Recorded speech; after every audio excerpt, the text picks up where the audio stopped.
बिस्मिल्लाहिर्रहमानिर्रहीम। अस्सलाम वालेकुम। आज की रेसिपी में मैं बना रही हूँ ब्लैक करंट मफ़िन्स। तो आइए रेसिपी स्टार्ट करते हैं। अगर मेरी रेसिपीज़ आपको पसंद आए तो मेरे चैनल को सब्सक्राइब करें और बेल आइकन को दबाएं ताकि मेरी हर आने वाली नई वीडियो का नोटिफिकेशन आपको सबसे पहले मिले। ब्लैक करंट मफ़िन्स बनाने के लिए जो अज्जा दरकार है, ये 1 कप मैंने पिसी हुई चीनी ली है। इसको मैंने घर में ही पीस लिया है। 1 कप मैदा लिया है। इन दोनों को मैंने अलग अलग छान लिया है। और ये आधा कप कुकिंग ऑयल लिया है, यानी 100 ml। और 200 ml मैंने दही लिए। दही क्योंकि भारी है इसलिए ये थोड़ी कम लग रही है 200 ml से। और ये ब्लैक करंट्स लिए, इसको मैंने धो के और खुश्क कर लिया है। ये 1/4 टीस्पून मीठा सोडा लिया है, 1 टीस्पून बेकिंग पाउडर लिया है और आधा टीस्पून वनीला एसेंस और 2 अंडे। चलिए रेसिपी स्टार्ट करते हैं। अब जो ड्राई इंग्रेडिएंट्स हैं, अब उसको एक बाउल में डाल लेते हैं और मिक्स कर लेते हैं। ये पहले मैं पिसी हुई चीनी 1 कप डालूंगी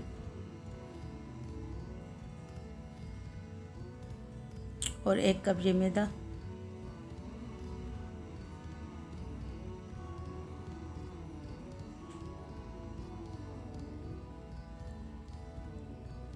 अब ये 1/4 टीस्पून में मीठा सोडा ले रही हूँ। मीठा सोडा देखें, ये वज़न के हिसाब से लेना है, नाप के हिसाब से। अगर ज़्यादा डालेंगे तो ये कड़वा हो जाएगा।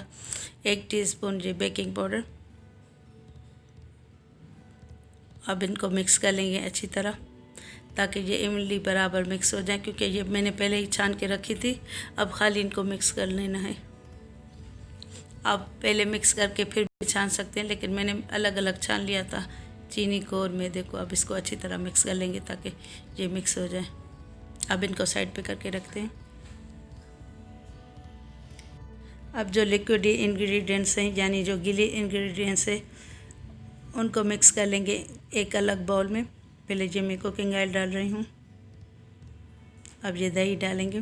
दही मैंने 200 ग्राम लिया है। ये पानी के बग़ैर दही है, मैंने इसका पानी नहीं निकाला, लेकिन ये पानी के बग़ैर में ही मैंने लिए। अब इसको अच्छी तरह मिक्स कर लेंगे। दही ज़्यादा खट्टा नहीं होना चाहिए। अब इसको अच्छी तरह मिक्स कर लें ताकि ये दही के लम्स इसमें मिक्स हो जाए ऑयल में। अब ये अंडे डालेंगे इसमें एक एक करके।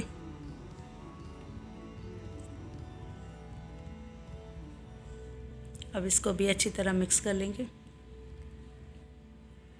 क्योंकि ये केक तो नहीं है, ये मफ़िन्स हैं और मफ़िन्स थोड़े से गुई होते हैं, फूले हुए नहीं होते। इसलिए इसको अंडों को इसी तरह मिक्स करेंगे, बीट नहीं करेंगे, खाली मिक्स करेंगे।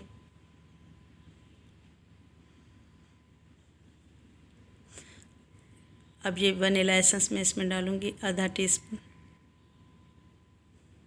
अब इसको भी अच्छी तरह मिक्स कर लेंगे।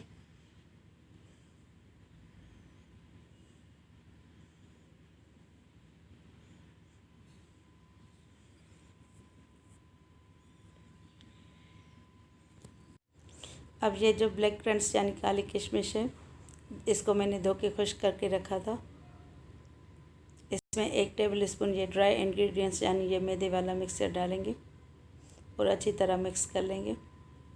ये इस वजह से डालते हैं कि ताकि हम जब इसको केक या मफ़िन्स में डालें तो नीचे ना बैठ जाए, इसलिए इसमें ये ड्राई मैदा डस्ट करें। अब जो ये मिक्सचर बनाया था ड्राई, ये अब इसमें डालेंगे लिक्विड मिक्सचर में, दही और ऑयल के मिक्सचर में थोड़ा थोड़ा करके डालेंगे और इसको मिक्स करते जाएंगे।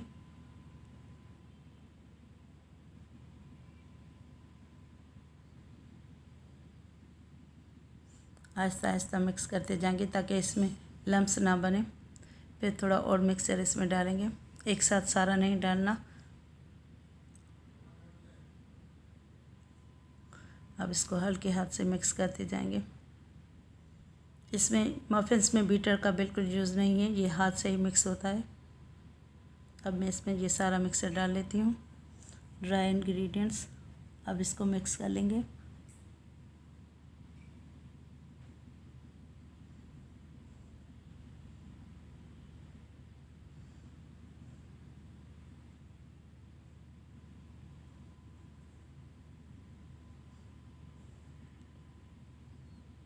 इसको बराबर हर तरफ से मिक्स करना है ताकि इसमें कोई ड्राई ना बच जाए हिस्सा।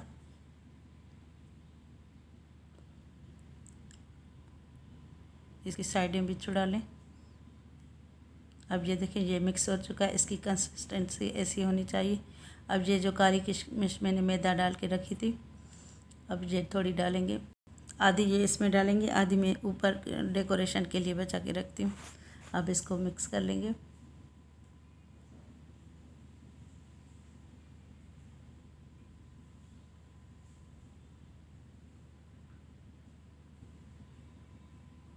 अब ये देखें केक लाइनर मैंने इसमें मफिन ट्रे में लगा के रखी थी, इसको ऑयल कर लिया है, ऑयलिंग कर लिया मैंने इसको। अब इसमें ये डालेंगे, इसको ज़्यादा भी नहीं भरना। अब इस मिक्सचर को एक एक स्कूप जितना यानी 1/3 इसमें पेपर कप्स में भर लेना है, ज़्यादा ओवरलैप नहीं करना वरना ये ओवरफ्लो हो जाएंगे। ये देखें इसका एक तिहाई हिस्सा खाली रखना है ताकि जब ये फूलें तो ये बाहर ना निकलें।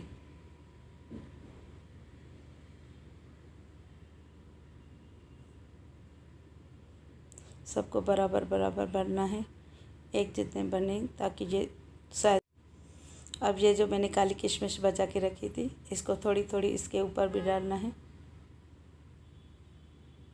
ताकि ये पता चले इसके ऊपर भी अच्छा खूबसूरत लुक आए। थोड़े थोड़े डालने हैं, ये मैंने थोड़े ज़्यादा डाल लिए, 4-4 5-5 पीस करके डालने हैं। मैं इसको बराबर कर रही हूँ। अब मैं इसको प्री हीट ओवन में रख रही हूँ। मैंने ओवन को 180 डिग्री पे गर्म करने रखा था 20 मिनट पहले। अब इसको आधे घंटे तक के लिए बेक करने रखते हैं। अब ये बेक हो चुके, मैंने इसको 30 मिनट तक प्री हीट ओवन में रखा था।